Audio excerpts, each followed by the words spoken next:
Mas ka dyan. Talagang napagmatigasan ka ha. Hindi ka alis?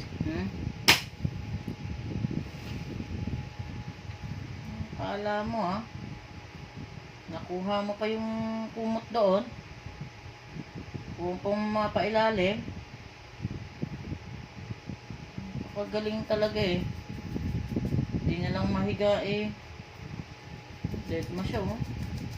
Kalkal na lang siya eh. Pakahusay eh. Nakaipit na yung kumot sa ilalim eh. Doon ka, doon. Tingin-tingin ka pa ng ganyan.